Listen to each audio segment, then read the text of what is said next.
You're listening to Co-Parenting with Grace, the podcast for families raising kids across two homes. I'm your host, Jody Grace, wife, bonus mom, professional peacekeeper, and your teammate in this beautiful work of co-parenting. So put that red lipstick on, Grace family, and let's get into it.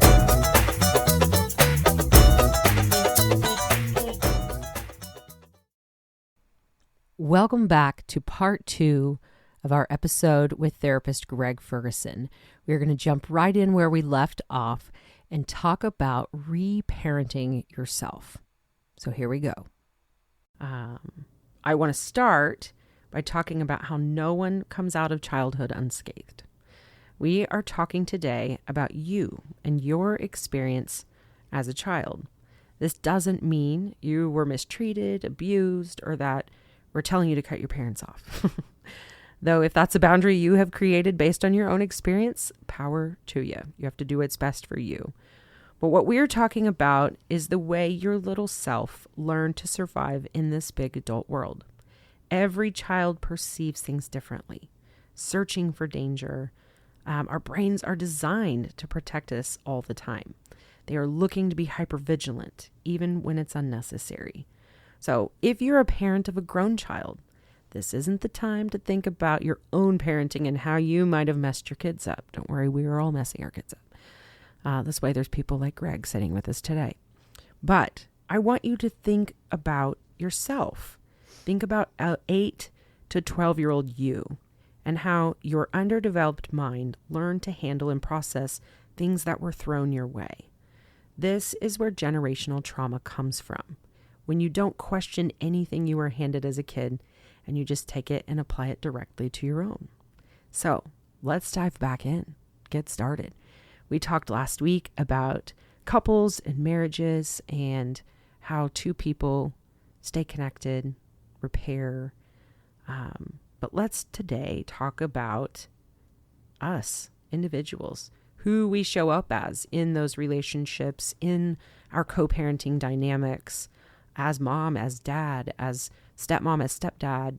How did we learn to be who we are? And is there some reparenting that needs to happen?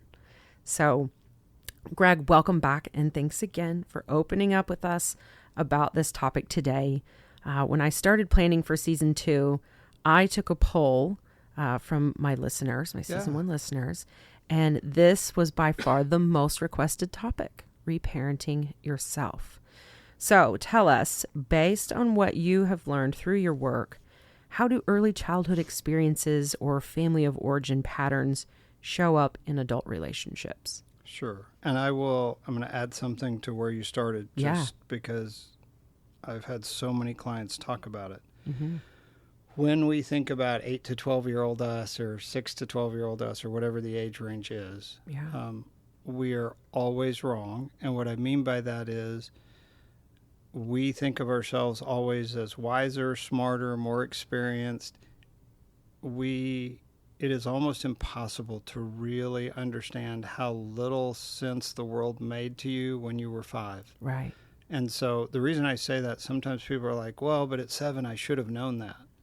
And what I always wish I could do is take them somewhere where there's a group of 7-year-olds and watch how absolutely silly they are, and they know nothing. Right. I had it happen where I was at a thing, there's kids around because I have a grandson, and I'm listening to a conversation, and an adult said to a kid, keep telling me I'm on the edge of my seat.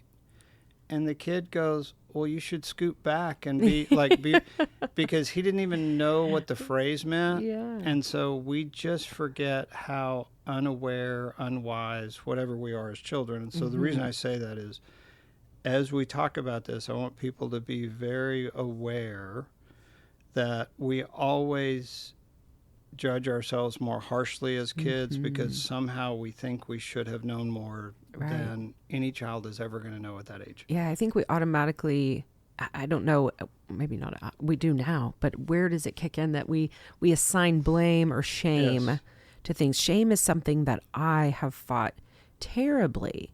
And I don't know at what point that I assigned that specific reaction to things. But I think that is probably a general go-to for most people. We either blame or shame, Yes. that comes from childhood. And like you said, there is no shame. We shouldn't have known better in a lot of instances, even though your parents might have told you, you should know better. Well, that's just what their parents told them, Yes. right? Yes. So it's just something that's been passed down. And this is where we crack it open. So, those early childhood experiences, they show up in adult relationships. Yeah. And again, as a therapist, one of the things I always warn clients early on in a session is, hey, sometime soon, even if it doesn't feel like it has any importance to you at all, I'm going to force you to sit in a room and tell me about mom and dad and who your siblings were and what growing up was like. And almost no one, I shouldn't say no one's ever excited about that because they're like, that's not why I'm here. Right. But how we learn to make sense of the world, how we think the world works, is shaped when we're little. Mm-hmm. And two things are at work there. One, we assume that whatever our experience is normative. And often that's not true. Yeah. The other thing at work there is literally we're dumb. At 7, I didn't know anything. Yeah. And it's not because you're unintelligent. It's that you don't have any experience to push against. Right. And so kids make sense of a world, you have to remember, with a kid brain that has very limited options. If I'm a kid being abused, as an adult, it's easy to go, well, you should just leave. Well, 10-year-old Tom doesn't know that's an option. Right. He doesn't, it's not even a category his brain thinks in. And so we have to be very gentle with ourselves when we look back, that kids make sense of a world, but the options of how we think the world works are limited. And that, the reason I'm saying this, that will tie in a little bit with what you're describing with shame. You said it earlier in the introduction, whether you had a horrific childhood and it's easy to name your traumas, or you had a really good childhood, you still had moments where needs were not met, whether those are emotional, physical, whatever. Mm-hmm. And as children, when we are not cared for well, we kind of have two options. Either it's because I'm not worthy of being cared for, or, and this is in a sense the scarier option, that's why most of us go to shame, which is, well, it must be my fault. Right. Or the people who I think love me and are supposed to care about me don't, or can choose not to in certain moments. Mm-hmm. That makes the world terrifying as a kid, because now I don't know what to trust. When am I going to be cared for? When am I not? When is it? There's no consistency. So it's much easier. Children, basically, their go-to then is, well, it's my fault. It's why, we joke about it because we all know it's untrue, but some 10-year-old kid is sitting in here telling me how mom and dad got divorced because of him. Yeah. And I don't make fun of it, but I will joke with him about, wow, you've got immense power. But he believes it because if I don't, then I have to admit really big things can happen in my life and I have no control at all. And that's really scary as a child. So I say all of that to say we make sense of it. And often the choices we make as adults, we would look back and go, well, that was silly. Why would I think that? Right. But with the options I had as a kid, it was the lesser of all the bad options. Right. And so thinking I'm the bad kid who doesn't deserve love, or I'm the reason I get beat, or whatever, is a much easier choice than thinking, oh, the world can just go bad at any moment and I have no control. Well, if I'm the bad kid, then I have some control, or I have... Yeah. And so you have to remember when we talk about childhood, we don't have the wisdom to deal with. Sometimes things happen that are completely out of our control, and we just have to learn to be resilient, live through them, etc. So as children, we assign blame. Sure. And that's where that shame comes in. As quickly I go, well, it must be me. Yeah. So I'm the reason. We latch onto the thing that's the only thing that makes sense in your juvenile mind. Yeah. You don't because this other thing, I can't even wrap my brain around that. I can barely wrap my brain around it as an adult, right? Brain around it as an adult. Yes. Yeah. So we do and you have to give yourself grace, no pun intended. You know, as we look back on our younger selves and how we developed these trauma responses, you have to give yourself grace. You didn't know. You clung to the thing that made sense the most for the knowledge that you had up to that point in life. And I try to remind people, and some of this I steal from Brene Brown, so I should say that. Whatever tool you used, whatever survival mechanism, trauma response, however you want to couch it, whatever you ended up doing worked for you at some level. Right. The challenge becomes then when I'm an adult, that same tool now doesn't really work. Mm-hmm. And it's getting comfortable going, oh, the armor that kept me safe is the armor I need to take off if I'm going to swim across this river, because it's the thing that will drown me now. Right. But I'm really glad I had it when I was in that knife fight yesterday. So it's never, when you talk about being graceful to yourself, it's giving yourself grace for whatever choices you made. They helped you survive. Yeah. It's just that I want to have different tools in my toolbox. Those are not bad tools. I just want to have more options than I had when I was 10. They're not the only tools I need now. Like you said, they may tank you at this point. Yeah. You know, this is something that I think people that live in that survival mode, it's so hard to not see, to think that's not a threat to me anymore. Yeah. I'm not. Yeah. I have different agency over myself. I can react differently. Mm-hmm. But for so long, this is how I had to react and this is what worked. And it's really scary to try something different. Yeah. Well, let's talk about, break it down a little more. Yeah. What does reparenting yourself mean in practical terms? You'll get 1,000 answers if you ask 1,000 therapists. But at a basic level, reparenting is the ability to go, okay, if I was sitting here next to 10-year-old me, what would I tell him that I wish this hadn't happened? What would I tell him I wish you had gotten the love or care you needed? It's the ability to sit with a younger version of yourself and admit that whether your parents were wonderful or not so wonderful, there is always a gap between what you hoped and expected and what actual reality was. Yeah. And again, that doesn't mean most parents, there are some exceptions to this, but most parents are doing the absolute best they know how to do. But that doesn't always mean we're great. Right. And children have needs that sometimes, based on our own childhoods and our own stuff, we don't meet very well. Mm. And so reparenting is just the opportunity to sit with a younger version of you and kind of figure out what's the gap between what you needed and what you received, and how do I help tell you it's okay that you're sad about the gap? How do I help you understand, to your point earlier, the shame that you're feeling should not be there. It's not yours. Yeah. That was put on you. All of those types of things with a younger version of yourself. Yeah, absolutely. You know, I ask you listeners, have you ever called your spouse by their parent's name? And how did that go over when that happened? And have you ever said that and meant it in a positive way? Probably not. So we're going to talk about your inner child. How can someone recognize when their inner child or unresolved trauma is influencing their reactions? Because this happens in all aspects of our lives. There are a couple of ways to notice it. The first one typically is usually, and this is hard to do in the moment, and it's helpful if your spouse can help you notice, or your partner. When my reaction becomes bigger than the moment I am in. Mm-hmm. And what I mean by that is often we react to something and we're at a 10 out of 10. But if I was watching it happen, like on a TV show, I would go, well, that deserved like a 4. It didn't deserve a 10. Yeah.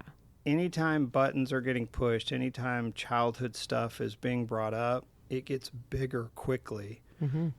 Excuse me. Yeah, take your Breaking if you need. Way sooner than it should. Our reactions are oversized or outsized.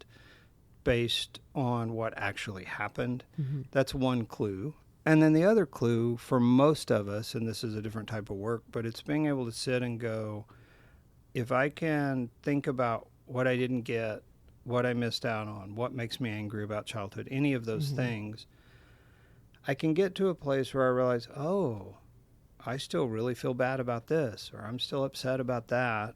And I can work through that stuff so that it doesn't show up and surprise me. Now, it doesn't mean I always deal with it perfectly. No. But if I start to have a big reaction, it's really helpful when I go, oh, I know where that's coming from. Yeah. That's not because my partner said this thing. That's because of all Mm-hmm. this childhood stuff. So it's not that dealing with childhood stuff fixes it all.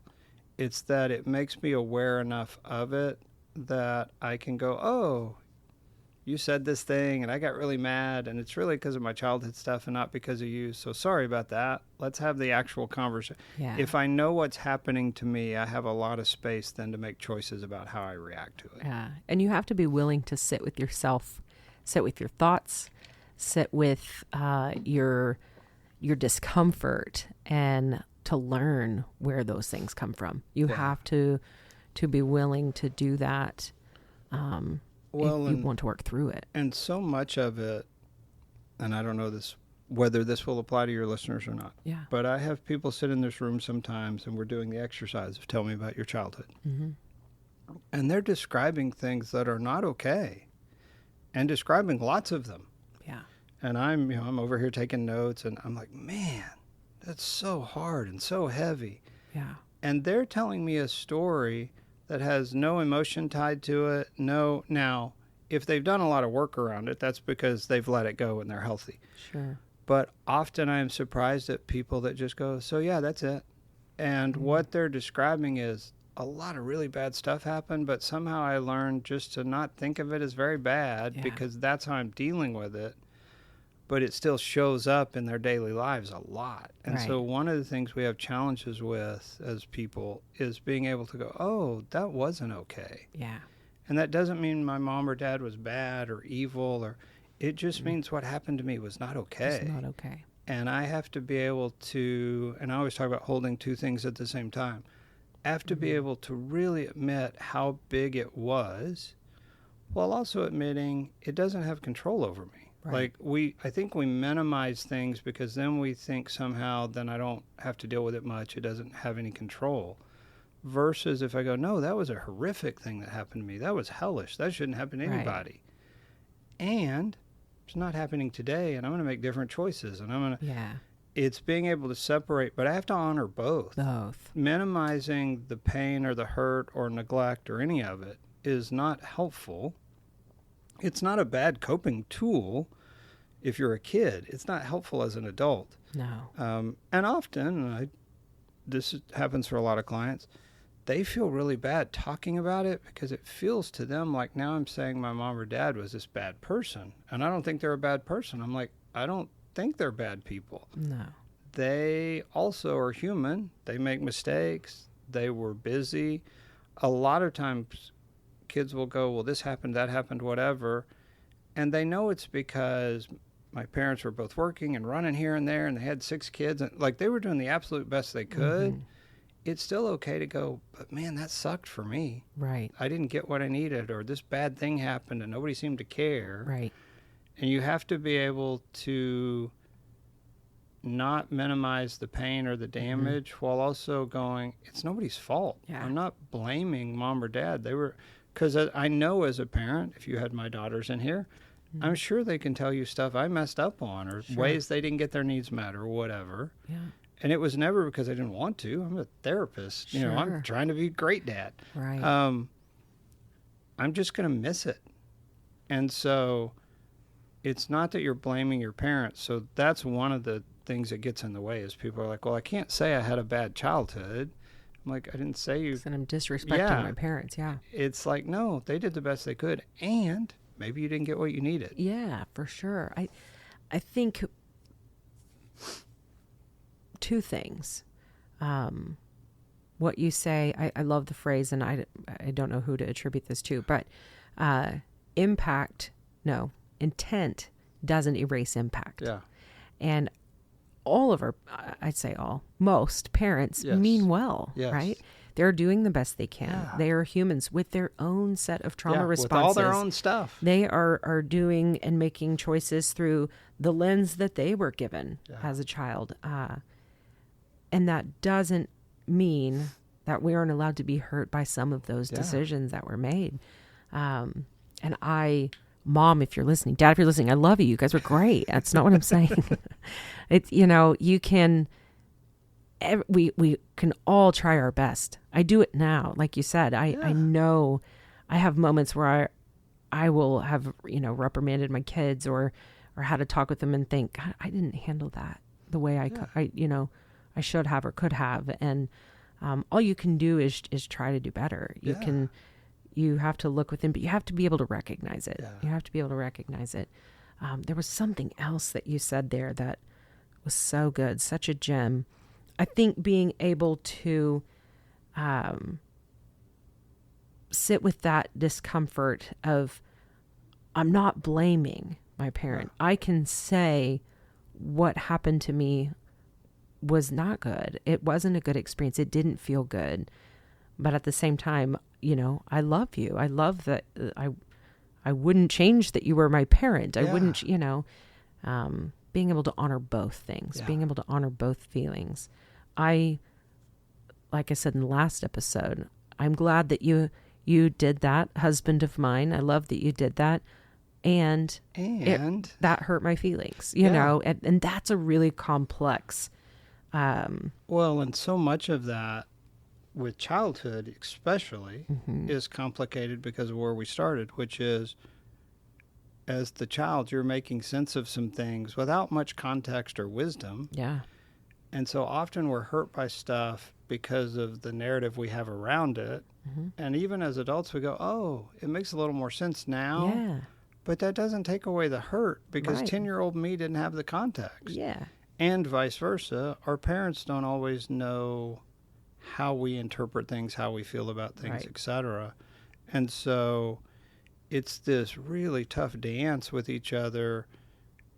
Parents are trying to be really attuned and do all the right stuff, and they're never absolutely sure how it's being interpreted and landing with a child, partly because children can't articulate that, and partly just because they don't even know yet. Right. It's, again, this is a silly example, but I had a kid in here who was really good at baseball and good enough was going to be drafted. Yeah. But his dad spent, because he had it, they spent a lot of money on coaching and external coaching and all these things for him to be better. And he always thought that meant his dad didn't think he was good enough. Right. And we eventually had a family session in here where Dad was allowed to explain to him, no, I grew up pretty impoverished and had to stop playing sports actually because as he got older, he grew up in a farm family. He was like, I needed to work. We didn't have money for bats and gloves and cleats and all the stuff. And once I got to where I had those resources, my kid was not going to do without. I didn't want my child to have the experience I had. So Dad's doing all this extra stuff because he knows if it was him, that's what he would want. Right. But his son is like, I think that's because he doesn't think I'm good enough without it. Right. And it was funny. The reason I always use this example is because I've never forgotten it. Dad said, like, kind of just without filter, was like, hell no. I wouldn't invest money in you if you sucked. And he didn't mean it in a bad way. Yeah. But what he was describing was, no, if I didn't think this might pay off for you in some way, we wouldn't be doing all this extra stuff. I think you're so good that it feels like a good investment, and not finance. He didn't mean finance. Yeah, just he meant in his child. I wouldn't be doing this if you kind of were a mediocre baseball player. Yeah. But you're good enough that maybe this helps you. Right. And it was just funny because it took a long time for his son to really let that land and sit where, oh, you're doing this because you believe in me. Yeah. And again, neither of them was wrong or bad. They had never been able to talk about perspective. Yeah. And again, Dad did nothing wrong. But if they had not had that conversation, someday his son is sitting in a therapy room at 40 going, my dad never believed I was good enough. I thought I sucked. Yeah. And I'm like, except you were wrong about what he believed, but also he never told you why he was doing it. So again, it's not about blame. It's about how we internalize the experience. Yeah. Isn't that the case probably with so many people yes. and so many things? Things are misunderstood because you didn't talk about something or you didn't understand something fully. And especially when you're a kid. Yes. Like you said, we are only capable of perceiving things with a certain amount of understanding. Yeah. And that's what you as a 40-year-old, as a 50-year-old, look back on and think, well, this was my experience, but you don't always stop to consider, but this was all I had to process what was coming at me. Yeah, I believed it was this because I only had 2 or 3 options as a kid. Exactly. And it felt bigger. It hit harder. For sure. Well, let's talk a little bit about those trauma responses that come, and those being, the fight, flight, freeze, and fawn. Yeah. I'm sure you talk about those with individuals and couples, and so how do they present? What are the most common, and how do they present? A couple of things, and again, if you talk to different therapists, you'll get different opinions on this. But one of the things we always talk to people about is you don't really choose your response, and what we mean by that is, if you're in the woods and you hear a twig crack and it's a bear, you don't choose whether you run or fight. It just happens. Yeah. You're not brave because you fight. You're not a coward because you run. It just happens. Mm-hmm. It's not the reason we talk about it as a response. It's not thought out. Now, you can learn to manage it better, kind of override some of it, because we teach Navy SEALs and fighter pilots and other things to manage those things. But it's a huge amount of work to learn to do that. And most of us are not in settings where we have much chance to learn to do that because we're not in trauma, scary, violent situations very often. Mm-hmm. 3 things. The first is recognizing it's happened. Oh, my partner said this thing, and it still feels like I'm in this conversation, but I can tell I'm running away internally. So that's what shut down looks like, or attack. Mm-hmm. So part of it is realizing, oh, I just had a response that is not thought out or a choice. And the sooner I can recognize that, the sooner I can go, sorry about that. You said a thing and I attacked you because I'm in fight, flight, freeze. And that's not an excuse. It's being able to go, and I don't want to be in fight, flight, freeze. So I'm going to breathe. There are lots of physical tools you can use to get out of that response. And it takes longer than most of us think. It usually takes about 15, 20 minutes to really reset. You can turn it off, but you are not back to kind of where you were before for longer than most of us like to admit. Mm-hmm. So give your partner some space if they're like, hey, I need to reset. It's like, take some time. Physically need it. It just, because it floods you with chemicals when you're in. We can go through all of that if we need to, but it basically, it's like being at the top of the hill right before the roller coaster goes down. You've already produced all kinds of chemicals going up the hill because you know it's coming, and then you start down and you're flooded. And to do that in a fight and then think you're going to just go, nope, I'm fine, let's talk. Like, you need space to breathe and get back to kind of homeostasis. The other is figuring out which you do. If I freeze, or if I can learn to do that, my partner and I can learn to go, hey, when that happens, what do you need from me to help you get out of that? We mentioned it, I think, last episode, where if your partner shuts down, instead of continuing to chase and say, talk to me, if I can go, hey, it looks like you shut down. What can I do? How do I help you? So now we're no longer in the fight or the argument. I'm trying to help you join the conversation again. I want you to feel connected to me, feel safe, be out of fight, flight, freeze, or fawn.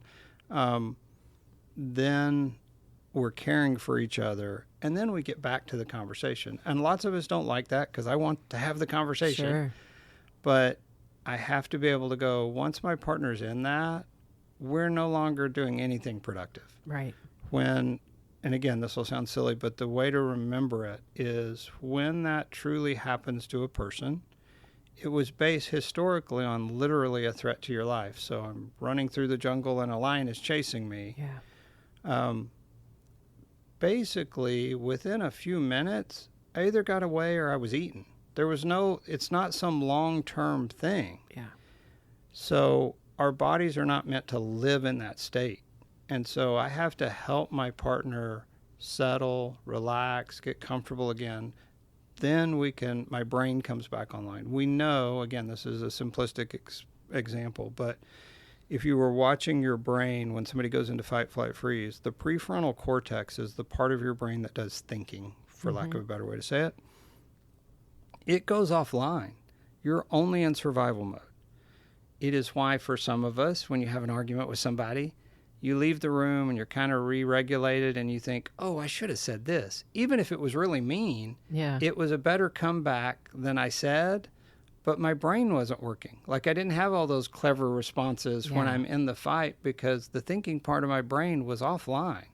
I was just in fight mode. Right. And so when your partner gets into fight, flight, freeze, or when you get into fight, flight, freeze, you have to be honest with yourself that nothing productive is going to happen. So we should stop trying to be productive and re-regulate one another. Yeah. Get recentered, get back to a place where then we can pick up the conversation.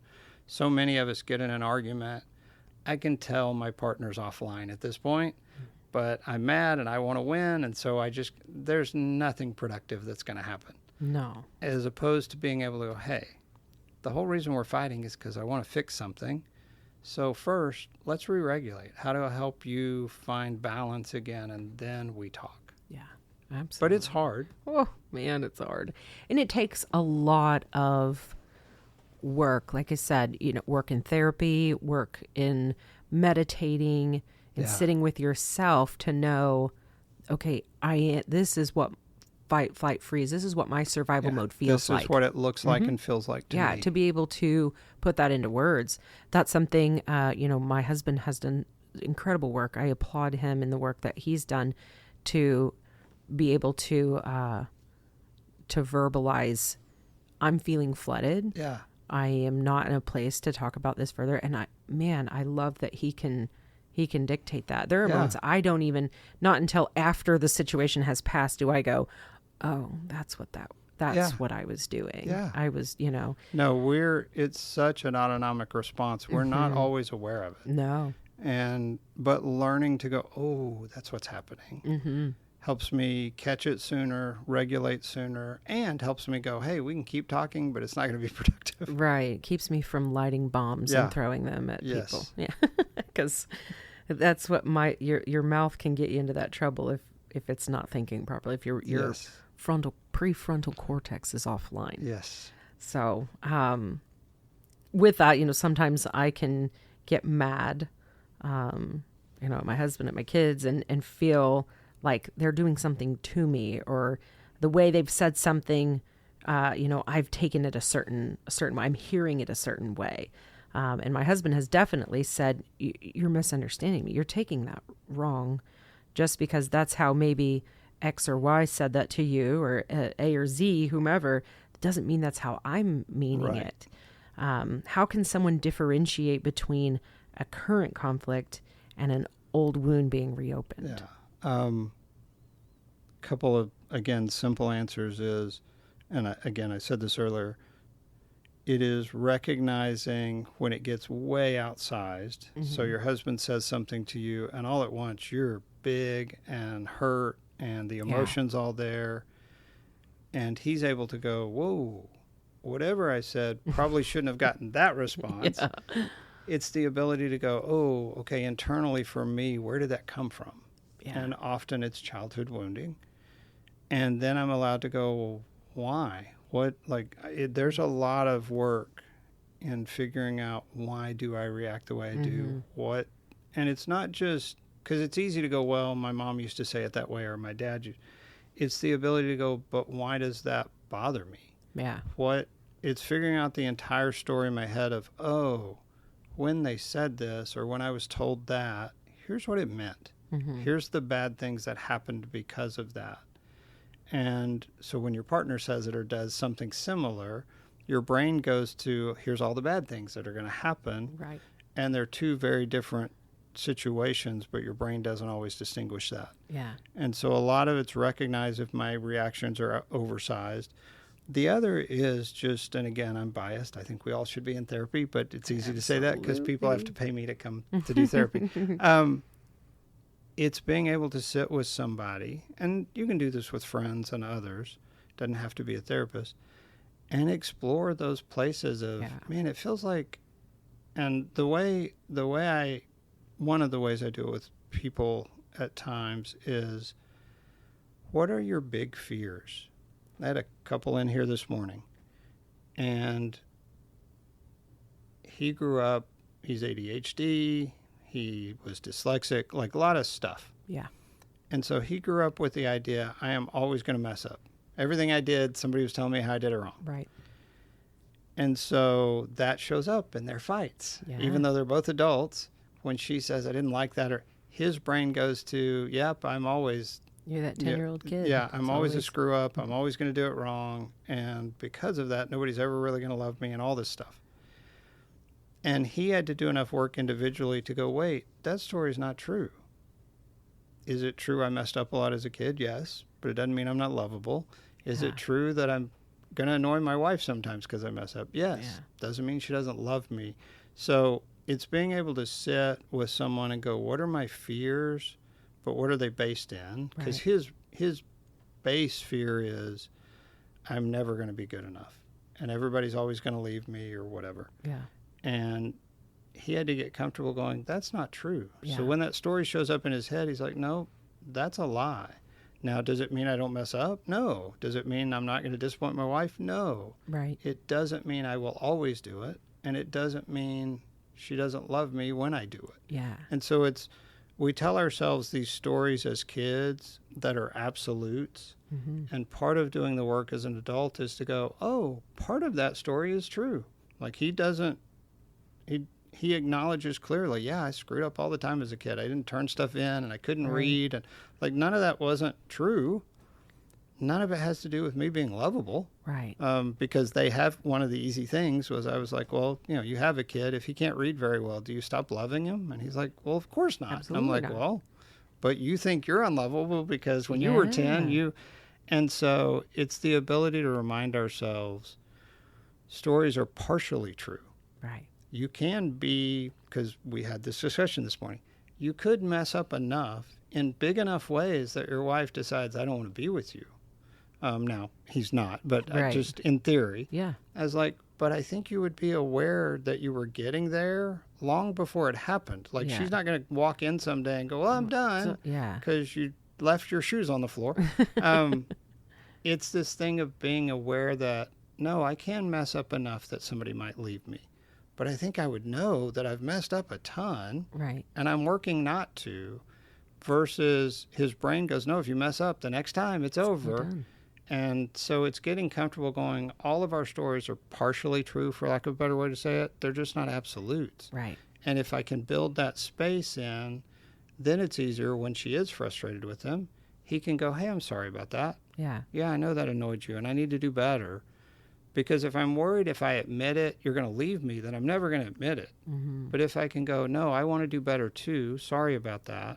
But it's not a threat to the relationship. Right. It's much easier to say, I'm sorry. It's much easier to own my stuff when I can trust that, yeah, but we're okay. Right. So all of us, it's a long, convoluted way to say, all of us have narratives about ourselves that if we can figure out what are the 2 or 3 core beliefs that are negative and do enough work to go, I don't think those are true.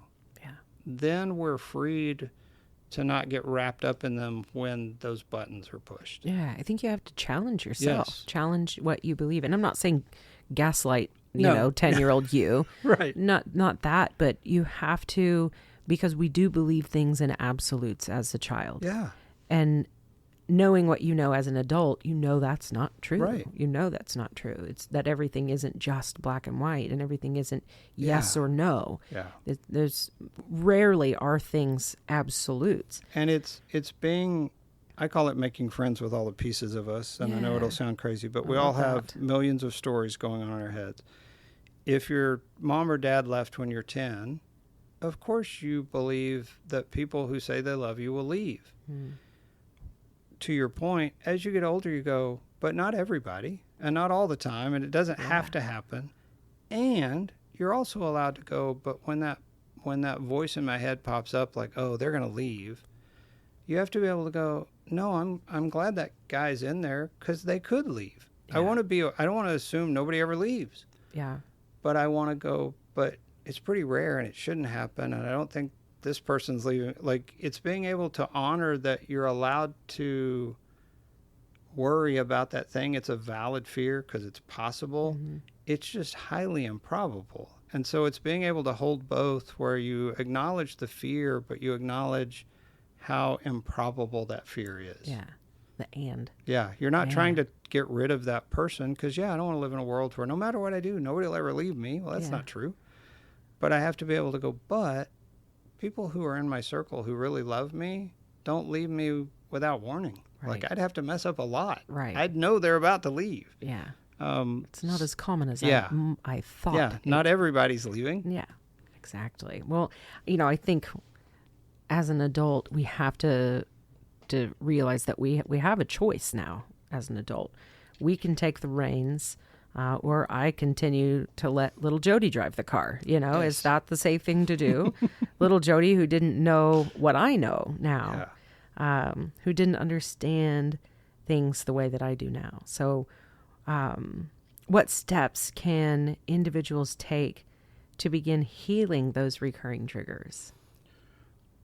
Again, my answer for everything is therapy. But what I mean by that is the first is getting comfortable realizing it's okay that I have things I need to work on. Because some of us grew up almost with, don't admit your faults, don't admit that you have flaws, don't admit that you have fears inside. It's a weakness. Yeah.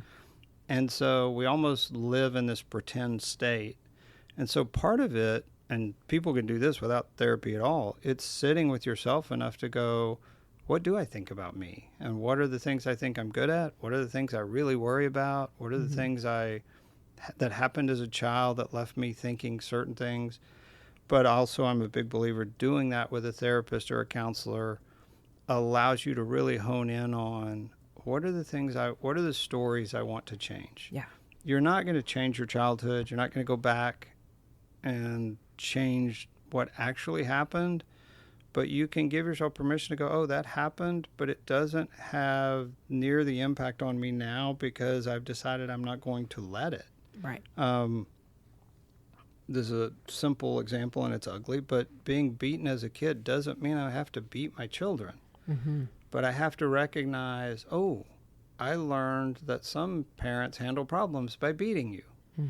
And then I have to, as an adult, go, well, I didn't like that. And it didn't make me a better human. In fact, it probably didn't help me at all.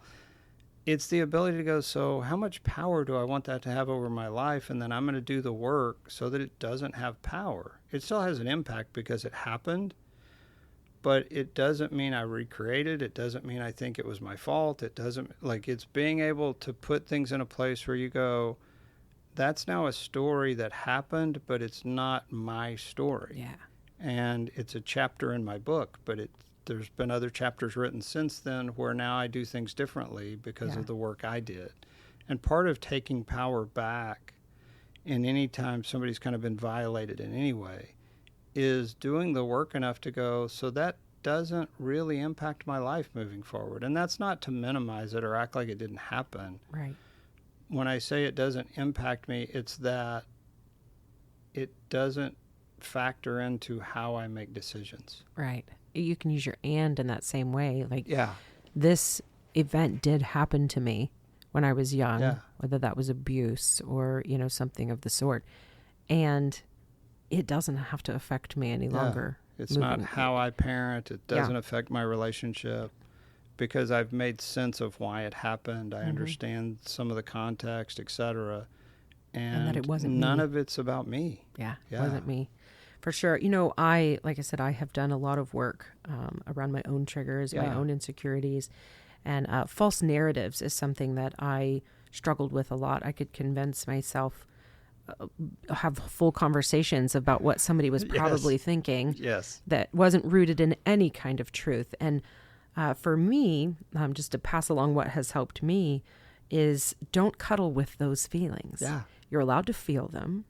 You acknowledge them, give them a place for the moment. Right. And then let them pass. Yeah.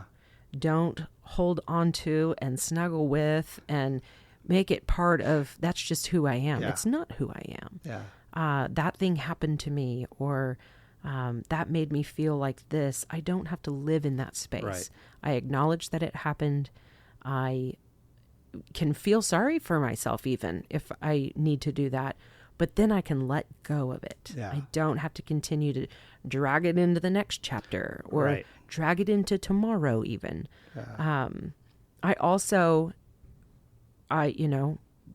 internal dialogue was something that I struggled with a lot.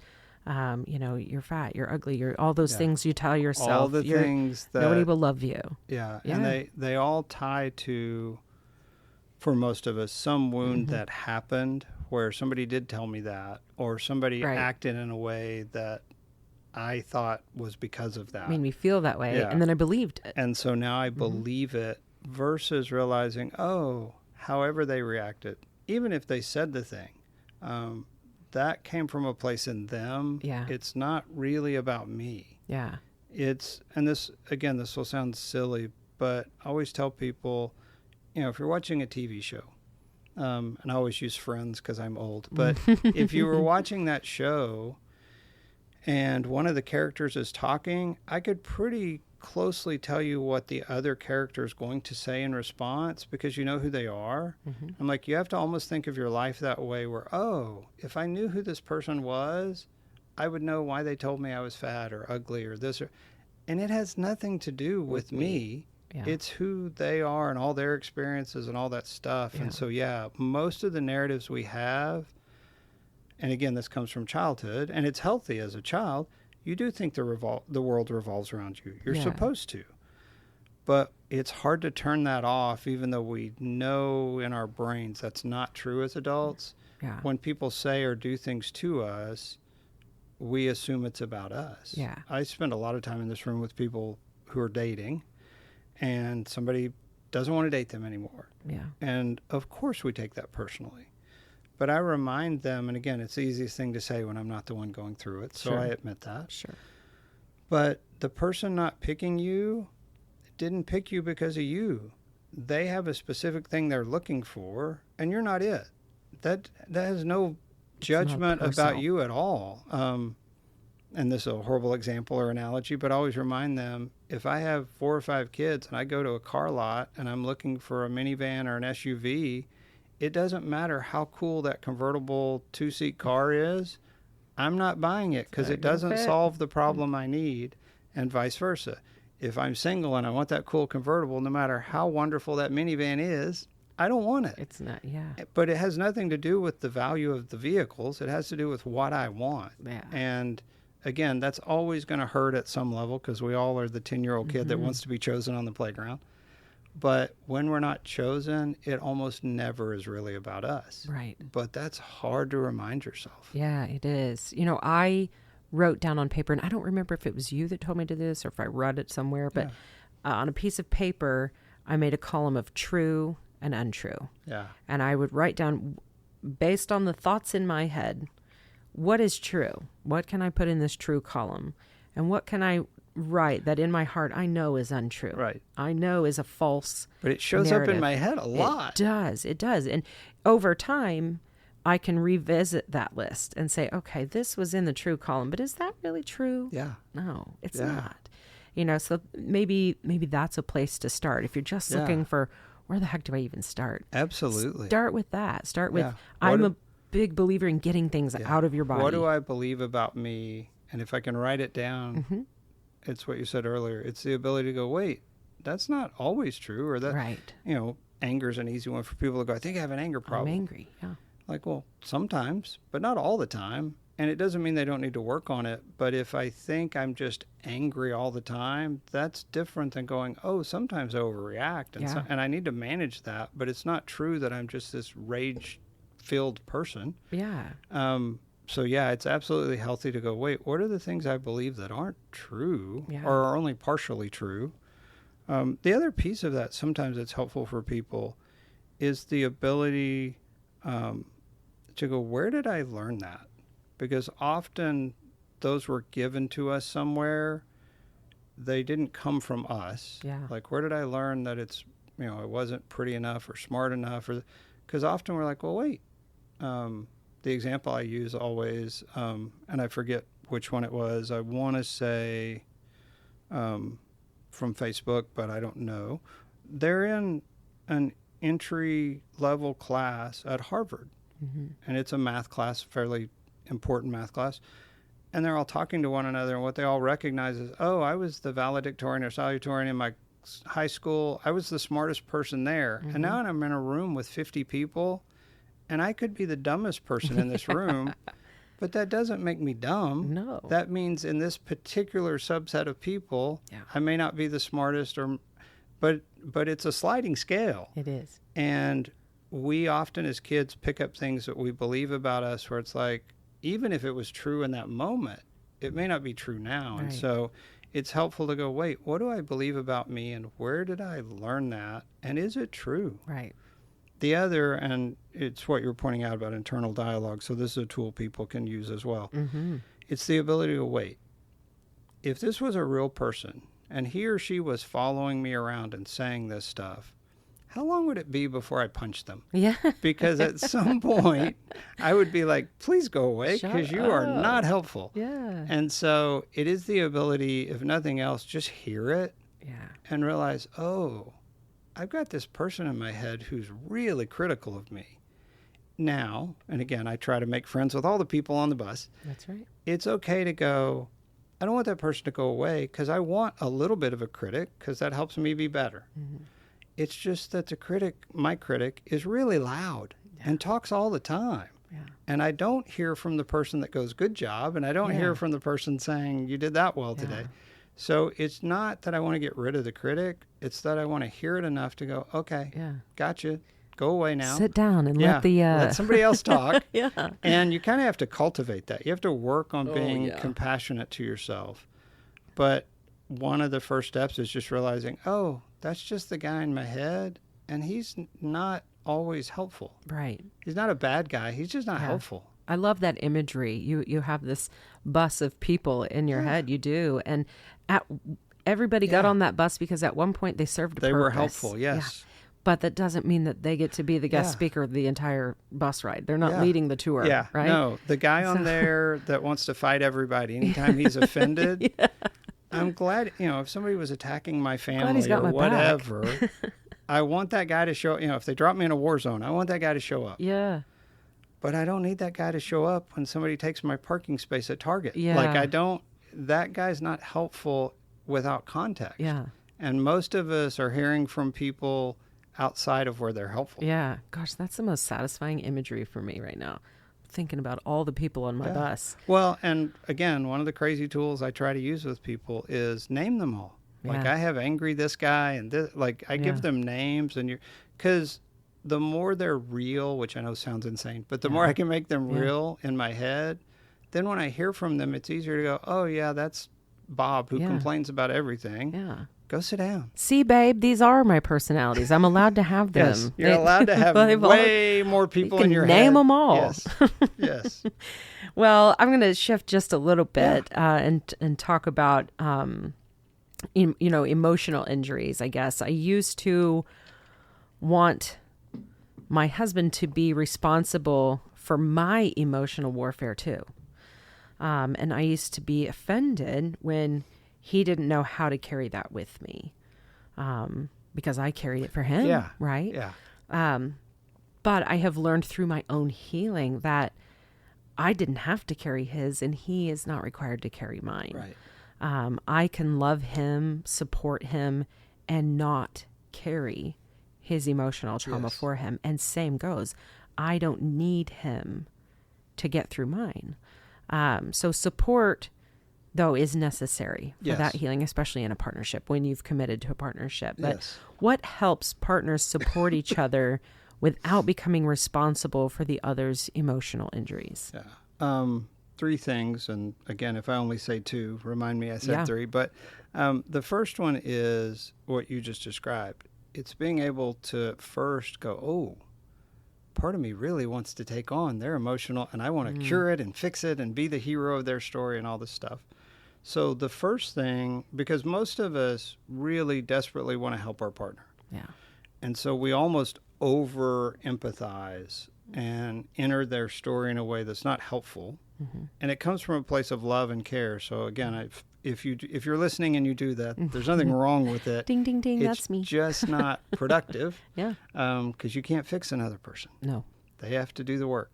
So one of them is just being able to realize if I'm over involving myself, because most of us want to help so badly, it's hard to recognize we're not being helpful. Yeah. The second one is what you described a little bit on your own journey, which is I have to realize, wait, what's happening for me? Mm-hmm. And then I have to be able to sit with my partner and go, hey, this is what's going on. Here's what support looks like. When I get in that headspace, or when I do this, or when I do that, here's what I would like from you. But it's not to fix me or to, dismiss me or whatever they do. Mm-hmm. You're allowed to ask for what you need that feels like support, but support can't be that somehow you fix it. Yeah. Because they can't fix it. And then the last one is, and it's what you described, we all have to be on a journey where we're doing that work to figure out what is that stuff, why is it there, where does it come from, how do I deal with it? And I have to be able to share it with a partner, but I'm not giving it to them. I'm showing them the pictures, but I'm not handing them all the stuff and saying, somehow you have to carry this for me. Mm-hmm. One of the ways I've likened it, because I had a client say this and I stole it, because it made sense to me. Yeah. It's like being on a hike or a climb together, and I have my backpack and they have theirs. And every now and then, like I'm taking water out of my backpack and I could go, hey, you want a drink? Or, hey, I can carry your backpack for the next, 100 yards, but I can't take your backpack. Like there's no way we both make it if I carry both of our packs. Right. In fact, they're not made that way. I can't put yours on because I already have mine on. So it's the ability, we can share the load and we can support each other. If one of us needs to stop, yeah, I'll stop and we can sit here for a minute. But I can't take your backpack. But I also have to be the owner of my own. And if I've put a bunch of rocks in there, it's my job to go, oh, no wonder this is so heavy. I should probably set some of these down. And so I am the owner of my own backpack. I got to figure it out. Yeah. Gosh. So. It's more good imagery. That's what I always love about my conversations with Greg. I leave here pretty pictures, and it's easy to put things together in my mind when I can see them. I'm a visual person. Yeah. I think too, you touched on, what support looks like for one of you. Support's going to look different for the other, Yes. and that goes back a little bit to our attachment styles even. Yeah. We have talked a lot about what I need, and I need you to hug me. I need you to, even if you're the person I'm mad at. Yeah, I need because you you're to going to help me feel loved and cared for, even though and I'm mad secure. about the thing you did. That's right. Yeah. I need you to just reassure me that I'm safe. Yeah. And what that might look like for your partner is, I'm going to give you some time. I need some space. Yeah, exactly. My husband plays disc golf a lot, and that is his safe space. That is where he goes and is able to process things that are big, and he has that room to do so when he's out in nature. Yeah. And so me saying, hey, why don't you go throw disc, is, thank you. Yeah. Thank you for that show, that really means something to me Right. because I know what that means Right. when you're telling me to go do that. And when your partner can give you permission to care for yourself, it's easier to do so, because most of us, and I say this more harshly than is true, we lie to ourselves. Yeah. We say, no, I'm going to take care of everybody else, and eventually I'll get to me. Mm-hmm. And we never really get to us. No. And so a partner being able to go, hey, go play disc golf for a while, or hey, go on your run, or go meditate, or go read a book, Go or play mahjong with the girls. Go do whatever you need, allows us to go, oh, they see me, they know I need this, and they're giving me permission, and then I don't feel bad about doing it. Yeah. And not that you should feel bad about doing it, but most of us go, well, I know I'd feel better if I go play disc golf because I can think through stuff, but I'm gone for an hour or two, and maybe she won't like we end up not doing it because we feel like it's selfish. Mm-hmm. And most of the time it's not selfish. It's care, not just for ourselves, for the relationship. Because when he comes back, he's a better husband. Right. But it's the ability to notice that in your partner and give them permission to be the best version of them. Absolutely. And sometimes that best version doesn't need me to show up. And we struggle with that. We're like, no, let's do it my way so I feel like I had some hand in it. Versus, oh, you mean you go play without me and when you come back you're better? That doesn't feel great. Oh, I've done that too, I'm sure. But it's the ability to go, but that's what you need. Right. So I give you what you need. Right. Because we each need those different things. Yeah. Absolutely. You know, everyone heals differently, just as they need support differently, we heal differently. And there is no realistic healing timeline for someone who's actively working through past trauma and finding the space and the grace in your heart and the patience is so necessary. I'm going to bring this up too. I mentioned this to you earlier. There's a documentary on Netflix called In Waves and War. And man, I was mind blown after watching that film. Yeah. To watch these grown, burly men that have fought in battles that I can't even wrap my head around. I've seen things I can't even imagine. These Navy SEALs, to see them through therapy and through their willingness to work on themselves, be broken down, and change to their core through their trauma therapy, alternative treatments, psychedelic treatments, you know, they touch on in this film, but how each of them came out of it at the end and said that it wasn't, the war itself wasn't the root of their trauma. Every single one of them came out and it tied back to childhood. It tied back to those childhood roots. And that's where it begins. No one's at fault. Again, if you've had an abusive, absent, or addicted parent, then that's definitely a different path. But most parents show up and just try to do the best they can with what they have. So there is no blame. There is no shame.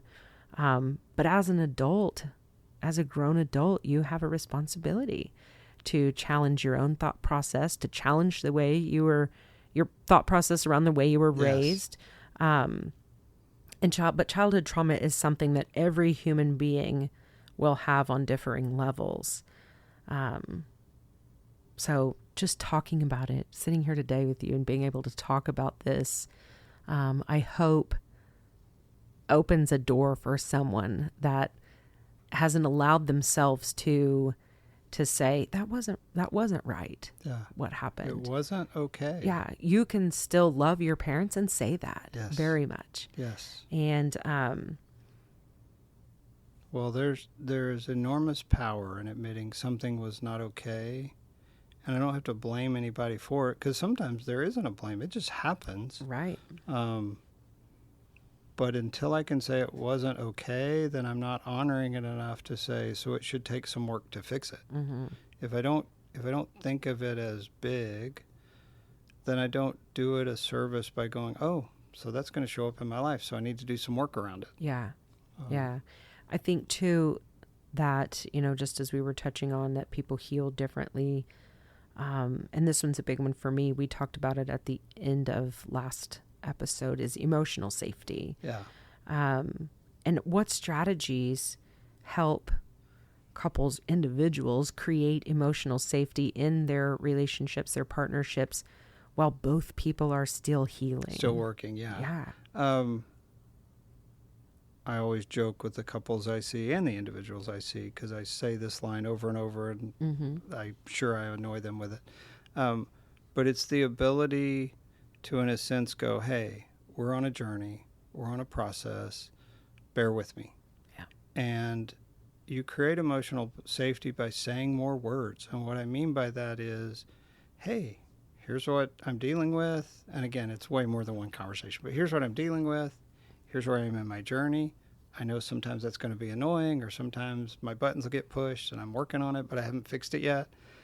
And it's the ability with your partner to go, here's what I need from you while I'm on this journey. And it's being able to, again, this will sound simplistic, but it's being able to always understand I am in a different movie than my partner. Yeah. And it doesn't mean one of us is crazy because our movies are different. It means, no, that's where you are in your journey. And I don't even have to like it or think it's okay. I can't change it. Right. And so I have to be able to go, so what do you need from me?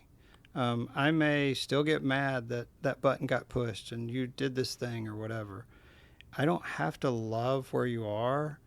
I have to acknowledge, yeah, but you know that's a problem and you're working on it. The easy example, and again, I know we're talking more emotional, but the easy example is if you're married to an addict and they've been sober for 3 years, but then they fall off the wagon one day, it's the ability to go, I'm not going to celebrate that. Like, that sucks. Don't do that. But also, hey, you had 3 years and you came and told me you fell off the wagon and you felt horrible about it. And I don't want you to feel horrible about it because I don't think that helps you. Let's get back on the wagon. It's the ability, you don't have to love what your partner tells you or where they are or what their journey is. You have to love them enough to go, so how do I help you? Right. And the reason I say it that way, sometimes people are like, well, I don't like what my partner said to me. And I'm like, you don't have to like it. Because they may have said something that messes with your life a little bit. I don't like that. Right. But I'm allowed to go, but I love you. And so what do you need from me while you're on this journey? Because I've committed to see you through the journey. Yeah. And so creating emotional safety is the ability to go, man, I'm still dealing with this problem. I don't like it either. I know you don't like it. Yeah. But I think you love me anyway. And then you ask me how to help or what can you do to support me on my journey. Yeah. You have to have the freedom to share basically, and again, this is not as true as I'm going to say it. It's not an absolute. We teach people how honest they can be with us based on how we react. Yeah. If my wife can't come and say, hey, this thing really hurt my feelings, if I don't react well, then she learns not to say that. Yeah. So emotional safety is the ability to be able to go, I know I'm going to say something you're not going to like, and you're going to be okay anyway. And you're going to tell me, thanks for telling me that. It's what happens is an ugly example, but I work with a lot of couples who have had affairs. When they get pretty healed, it's the ability for the person who had the affair to go, yeah, we hired this new person at work and they were flirting with me yesterday and it kind of felt good because it's nice to have somebody younger and prettier flirt with me and whatever. Yeah. And they know their husband or wife doesn't love that story. That doesn't sound great because that's what led to the last thing. Yeah. But they go, but I am aware of it and that's why I'm telling you. And I didn't flirt back and I realized, yeah, I can still recognize that, yeah, all of us want to be attractive to somebody or engaged that way. And I'm not going to do anything about that because I was dumb. It's the ability to know that I'm still human. I notice if a pretty girl walks by. Yeah. That doesn't mean then I go to the second, third thought of, oh, I should go ask her out and get her number. No, she's attractive. So period, what? If Brad Pitt walks by, my wife is going to notice. It doesn't mean I'm worried she's going to go run after Brad Pitt, but she has to also go, man, he's a good-looking guy. Right. She has to be able to admit she saw it, and I have to go, well, of course you did. Yeah. But it's not a threat. Right. So it's the ability to go, no, there's still stuff I wish I controlled better that I don't always control, but also I share it with you. Right. Like emotional safety is I can say the stuff that even I don't like about me. Yeah, and it's safe to hear, it's going to be received. Yeah. I think emotional honesty leads to emotional safety. Yeah. If I can be emotionally honest with myself and I know that then I can verbalize that emotional honesty with my partner and it not receive a reaction. Yes. Yeah. That's when you know you've created some emotional safety. Yeah. And man, emotional safety is the foundation for being able to communicate being able to connect and repair. Again, and this is not a blanket statement, but I've seen it too often. If I can't tell my partner those things, it leads to really bad outcomes. If I'm in a marriage and I'm like, man, it feels like we don't have any fun anymore and we're not connected and I feel lonely. Saying that's scary because your partner can go, well, it's your fault and you suck. But if I can if I can say that and my partner go, I feel that too. We should fix this. Mm-hmm. That's how you don't end up cheating. That's how you don't end up just leaving on a random Tuesday because I'm sick of you. Yeah. And maybe you can't fix it. I'm not saying everything can be saved, but I have to be able to express what's hurting and what's not working and it be received in a way where your partner goes, I don't want you to feel like that. Yeah. What do we do? How do we fix it? What are the strategies? Because if I can't, anything that's hidden gets bigger and causes more damage long term. Yeah. Be curious. You said, if you share something with your partner, that's the response you want, is them to be curious. Yeah. Like, I don't want you to feel like that. What can I do to help you not? If they can hear your emotional honesty and not think it's about them, mm-hmm. and again, all of us, that's a challenge for all of us, me included. But if my partner can tell me something, hey, I feel lonely, and I don't go, well, it's not my fault, and what's wrong with you? And if I always feel this way. Yeah, if I go, so what do we need to do? What do you think would change that? Tell me more about it. Yeah. And think of it as the way I am the hero in that story is by helping fix it, not by telling her it's not true. Right. If I can validate it and then go, so how do I help? What do we do? Yeah. That's how you get connected. Yeah. Anytime I hear it and I think it's about me, my reaction is going to be to say, well, that's not true, or it's not my fault, or that doesn't connect us. So I always think visually of, if we're apart from each other and you tell me something, does my reaction, is it to get closer to you or is it to go further back? And I have to be able to go, did I do the thing that felt like it pushed us closer? Mm-hmm. And again, that's not, I'm a trained therapist and I'm not good at that. Yeah. But it's a learned behavior where you can tell me something I don't really like, but I need my reaction to be one that goes, so let me get closer to you to figure this out. Yeah. Not, oh, I didn't like that, so I'm going to run away. Yeah. Because that teaches her not to tell me stuff. Exactly. Well, for listeners who are beginning their healing journey, what is one simple place to start? I'm always hesitant to give blanket statements because everyone is unique, and so I will give that disclaimer. But I think there are two things to do, and one of them you mentioned earlier. Just sit with yourself, find ways to carve out some space for you. And I am a big believer in paper and pen because we know it activates a part of your brain that even typing on a computer or talking into your phone don't. Get some paper and pen and just write down, what are the things I believe about me? Yeah. What are the things I don't like about me? Or what are the fears I have about myself? And you start the journey by just going, are they helping or hurting? They may even be somewhat true, but are they hindering me or helping me? If I see everything in the world as scary, there's plenty of reason to believe that. Right. But if that means so I don't engage with other people and I'm just scared all the time and I find myself anxious and so now I'm drinking a bottle of wine every night because I can't go to sleep, that's not helpful. Yeah.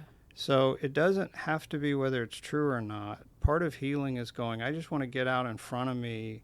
What are the things I believe so that then I can start thinking, are they helpful or not? And if they're not, what do I want to do with them? Yeah. And then, and again, I know I said this earlier and it's my bias, but find somebody to talk to. And again, trained therapist is great, but it can also be just a good friend who at least helps you start to unpack what are the things you believe about you and how true are they? Yeah. Because most of us, good friends don't lie to us. If it's like, hey, I think I got a problem, they don't go, no, you're perfect. They go, yeah, a little bit, and you should see somebody about that, or you should maybe try this. But they don't tell us we're bad because we have that problem. Yeah. And so you're trying to find somebody who helps hold it with you in a way that says, yeah, we all have problems. This is yours. What do we want to do about it? Part of the power of therapy, again, I have the weirdest job ever. People who don't know me sit in rooms and tell me the worst stuff they've ever done in their life, or horrific stuff that's happened to them, or whatever it is. And my main job is to go, yeah, tell me more about that, because I don't judge them, because I don't even know them enough to judge. I'm like, I start with the idea, okay, if you had an affair, what got you there? Because I don't think you woke up on a Tuesday and just thought, I'll be a bad person. You're right. If horrible things happened to you, I don't think it was your fault. Tell me about what was going on. Like, it's the ability to find somebody to help you hold stuff, but they hold it with you in a way that says none of this is not fixable. Yeah. None of it is, some of it may be your fault because we make dumb choices. Sure. But those are fixable choices. Let's talk about it. Yeah. Everything's fixable. Yeah. That's right. Well, tell our listeners where they can find you. You have a website? I do have a website. If you go on Psychology Today, which is how most people find a therapist, it's under Greg Ferguson here in Overland Park. Feel free to reach out. Absolutely. Look him up. If you're needing someone to talk to, like I said, Greg and I have met on and off for 5 years now, and absolutely has helped continue my healing journey for me, and has seen me and my husband too. So check him out at deercreekcounsel.com.